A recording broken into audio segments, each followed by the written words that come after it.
નમસ્કાર. ઘણા બધા લોકોના મને મેસેજ આવે છે કે સર તમે આટલા બધા સ્ટોકમાંથી સ્ટોક પસંદ કઈ રીતે કરો છો?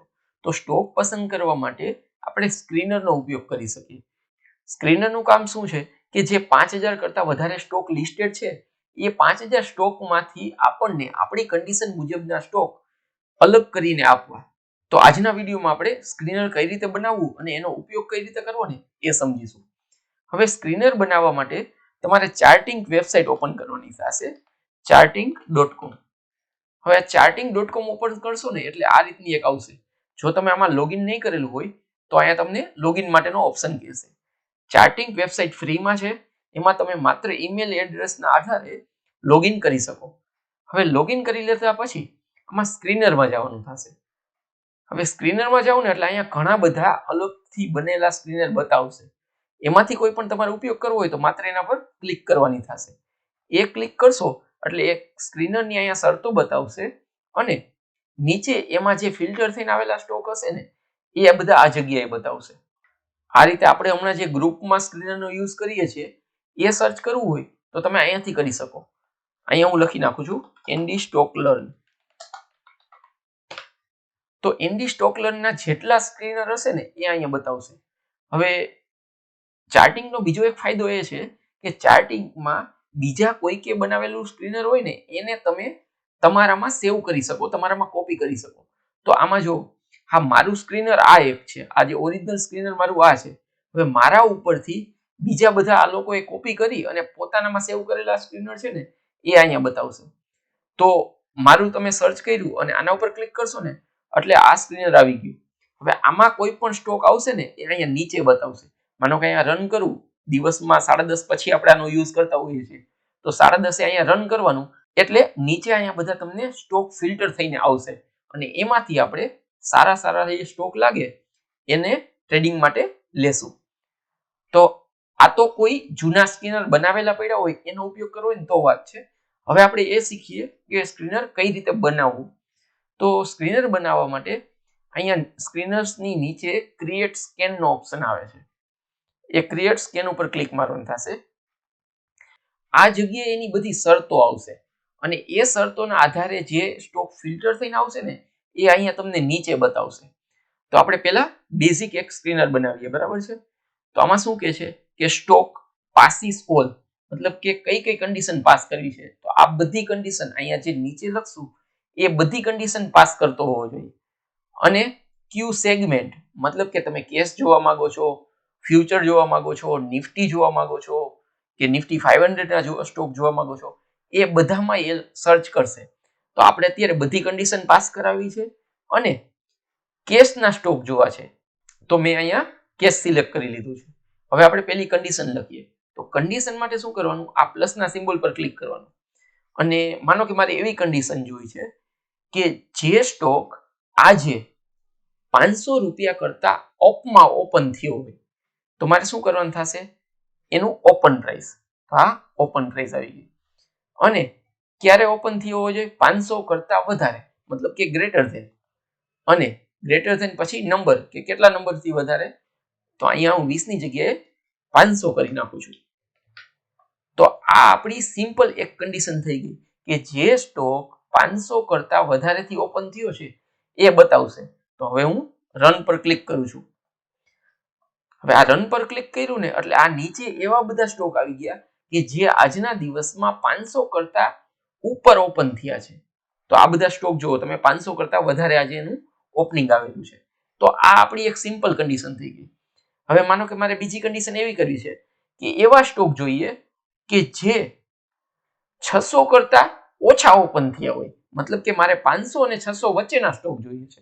તો હું બીજી કન્ડિશન એડ કરી દઈશ અહીંયા કે સ્ટોકનું ઓપનિંગ લેસ ધેન, એટલે કે ઓછું હોવું જોઈએ. શેનાથી? 600 કરતા ઓછું. તો આ 600 કરતા ઓછું ઓપનિંગ. તો હવે મને આ રન સ્કેન કરીશ ને એટલે આ બધા સ્ટોક એવા આવશે કે જેનું ઓપનિંગ 500 અને 600 ની વચ્ચે હોય. તો હવે આપણે આટલા સ્ટોક આવ્યા, 25 આવેલા. હવે માનો કે મારે એવી કન્ડિશન નાખવી છે કે કોઈ સ્ટોકનું વોલ્યુમ 2 લાખ કરતા વધારે હોય એવું. તો પછી હું અહીંયા ફરીથી એડ કરીશ અને વોલ્યુમ સિલેક્ટ કરીશ. વોલ્યુમ ગ્રેટર ધેન અને અહીંયા નંબર, નંબરમાં હું નાખી દઈશ 2 લાખ.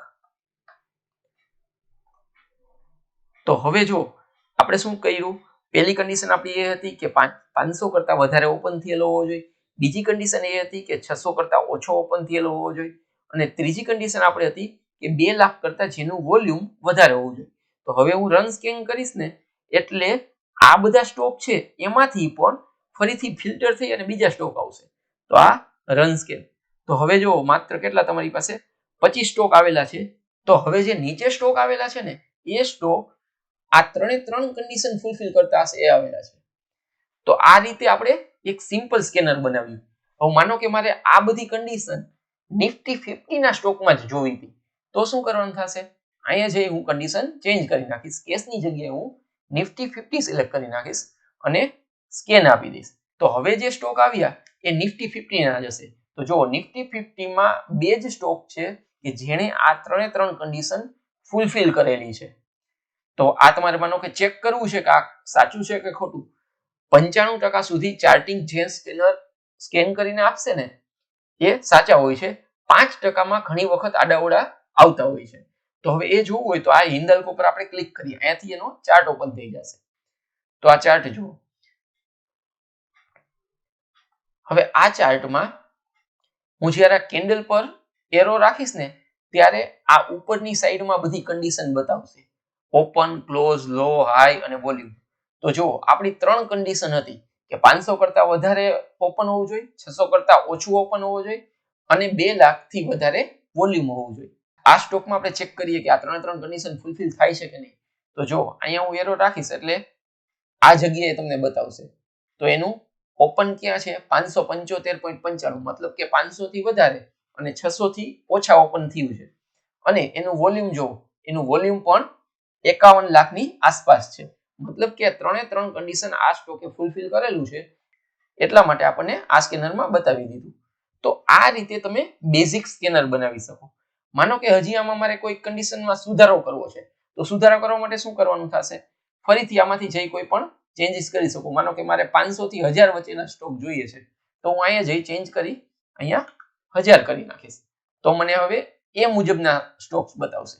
જો હવે 6 સ્ટોક્સ આવી ગયા. માનો કે મારે હજી આમાં બીજી કોઈ કન્ડિશન એડ કરવી છે, મૂવિંગ એવરેજ એડ કરવી છે.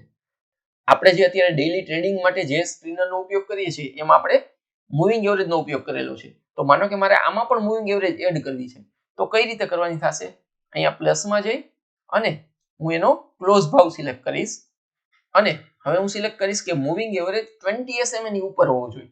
તો ગ્રેટર ધેન કોના કરતા વધારે, તો મૂવિંગ એવરેજને સિમ્પલ મૂવિંગ એવરેજ SMA, તો SMA ના ઉપર હોવો જોઈએ. તો SMA ની આપણો પીરિયડ રાખેલો છે 20 પીરિયડની ઉપર એનું જે ક્લોઝિંગ હોવું જોઈએ એવો સ્ટોક મને ફિલ્ટર કરીને આપો.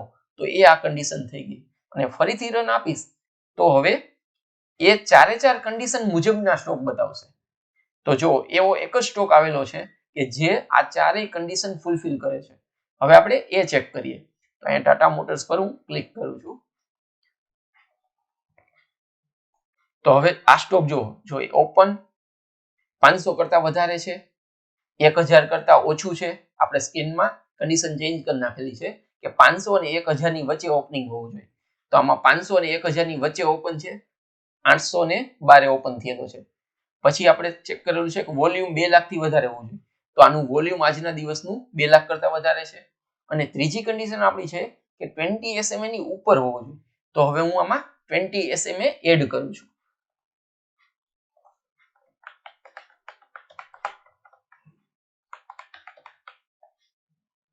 એમાં હું મૂવિંગ એવરેજ એડ કરી દઉં છું SMA અને એનો પીરિયડ છે 20. તો જો આ 20 SMA કરતા ઉપર છે માટે આપણને આ સ્ટોક ફિલ્ટર કરીને આપી દીધો. તો આ રીતે તમે કોઈ પણ સ્ટોક ફિલ્ટર કરી શકો. હવે આ એક સિમ્પલ કન્ડિશન થઈ ગઈ. હવે માનો કે મારે એવું જોઈએ છે કે આજે નહીં, ગઈકાલે એનું વોલ્યુમ કેટલું હતું એના આધારે મને જોઈએ છે. તો હું શું કરીશ, આ જે ડેઈલી છે ને એ ડેઈલી પર ક્લિક કરી અને 1 ડે અગો સિલેક્ટ કરી નાખું. તો આ મને હવે જે બતાવશે ને એ કન્ડિશન ગઈકાલની બતાવશે. આ જ રીતે મારે બધામાં ચેન્જ કરવી હોય તો બધામાં 1 ડે અગો ની કરી શકો, 1 વીક અગો ની કરી શકો, ઇવન 1 કલાકની કે એ પણ તમે કરી શકો. તો આ રીતે તમે કોઈ પણ કન્ડિશન સેટ કરી શકો. હવે આ તો અત્યારે આપણે 4 કન્ડિશન ફૂલફિલ કરેલો સ્ટોક અહીંયા જોયો, પરંતુ મારે આમાંથી એવું કરવું હોય કે કોઈ એક કન્ડિશન ટેમ્પરરી બંધ કરવી હોય તો શું કરવાનું થશે? માનો કે મારે આ વોલ્યુમની કન્ડિશન કાઢી નાખવી છે, તો વોલ્યુમની કન્ડિશન મારે ટેમ્પરરી બંધ કરવી હોય તો અહીંયા ડિસેબલ ફિલ્ટરનો ઓપ્શન છે, એના પર ક્લિક મારો. એના પર ક્લિક મારીશ ને એટલે આ 3 કન્ડિશન જ બતાવશે. આ ચોથી કન્ડિશન છે વોલ્યુમ વાળી, એને એ નહીં ગણે. તો અત્યારે હવે રન સ્કેન આપીશ એટલે આ 3 કન્ડિશન ફૂલફિલ વાળો સ્ટોક બતાવશે. હવે આમાં જુઓ કે 3 કન્ડિશન રાખતા પણ એક જ સ્ટોક આવે છે. માનો કે હું આ કન્ડિશન પણ કાઢી નાખું છું, તો હું એના પર ક્લિક કરી એને ડિસેબલ કરી દઈશ અને ફરીથી રન આપીશ. તો હવે જો માત્ર આ 2 કન્ડિશન વાળા સ્ટોક અહીંયા બતાવવા મળશે. તો આ રીતે તમે કોઈ પણ કન્ડિશનને ડિસેબલ કે ઇનેબલ કરી શકો. હવે બીજી એક વસ્તુ એ છે કે માનો કે મારે આ તો સિમ્પલ આપણે જે કન્ડિશન લખી છે, ઘણી વખત એવું થાય કે તમારે એકને એક કન્ડિશન ઘણી વખત રિપીટ કરવાની થતી હોય, તો એના માટે આ જે બ્લુ સિમ્બોલ છે ને એના પર ક્લિક કરશો ને એટલે એ જ કન્ડિશનની ડુપ્લિકેટ કન્ડિશન નીચે આવી જશે. તો એના પર આ ક્લિક કર્યું એટલે જે નવી જે આપણે કન્ડિશન રાખવા માંગી છે ને એ ઉપરની જ કન્ડિશન કોપી થઈ નીચે આવી જશે. એ એક જાતનું ડુપ્લિકેટ ફિલ્ટર થઈ ગયું અને એમાં જઈને તમે ચેન્જ કરી શકો. માનો કે મારે 20 SMA ની ઉપર પેન જોઈ છે અને 50 SMA ની ઉપર જોઈ છે, તો આ કન્ડિશન હું આ રીતે સીધી કોપી કરી શકું. હવે આ સિવાય બીજું એક વસ્તુ છે કે માનો કે તમારે આ આખો પાર્ટ છે એ કોપી કરવો હોય, તો એના માટે શું કરવાનું થશે? આ જે કેસરી કલર જેવો સિમ્બોલ છે ને એના પર ક્લિક કરશો ને આ ગ્રુપ કોપી થઈ જશે અને એ તમે ક્યાંક પેસ્ટ કરી શકો. માનો કે હું અહીંયા ફરીથી પેસ્ટ આપું એટલે એ આખું જે ટોટલી બધી કન્ડિશન છે ને એ ફરીથી અહીંયા આવી જશે. અને ઇન્ડિવિડ્યુઅલી કોપી કરવી હોય તો તમે આ મારશો એટલે ડુપ્લિકેટ ફિલ્ટર થશે બ્લુ કલરનું, અને અહીંયા જે કેસરી છે એના પર ક્લિક મારશો એટલે એ સિંગલ કન્ડિશન છે એ તમારા ક્લિપબોર્ડમાં કોપી થઈ જશે. તો આ રીતે તમે કોઈ પણ કન્ડિશનને ડિસેબલ, ઇનેબલ અને કોપી પણ કરી શકો. હવે આપણે આ સ્કેન તો બનાવી નાખ્યું. હવે ડેઈલી તમારે આ સ્કેનરનો ઉપયોગ કરવો હોય તો ડેઈલી તો તમારે બનાવવા જવાનું પોસિબલ નથી. તો એના માટે તમે આ સ્કેનરને સેવ કરી શકો. તો સેવ કરવા માટે અહીંયા ક્લિક કરવાનું થશે. સેવ કરશો ને એટલે તમને અહીંયા બધી વિગતો પૂછશે કે એનું નામ શું રાખવા માંગો છો, એનું ડિસ્ક્રિપ્શન તમારે એડ કરવું છે. માનો હું આનું નામ આપી દઉં છું એનડી ટેમ્પ.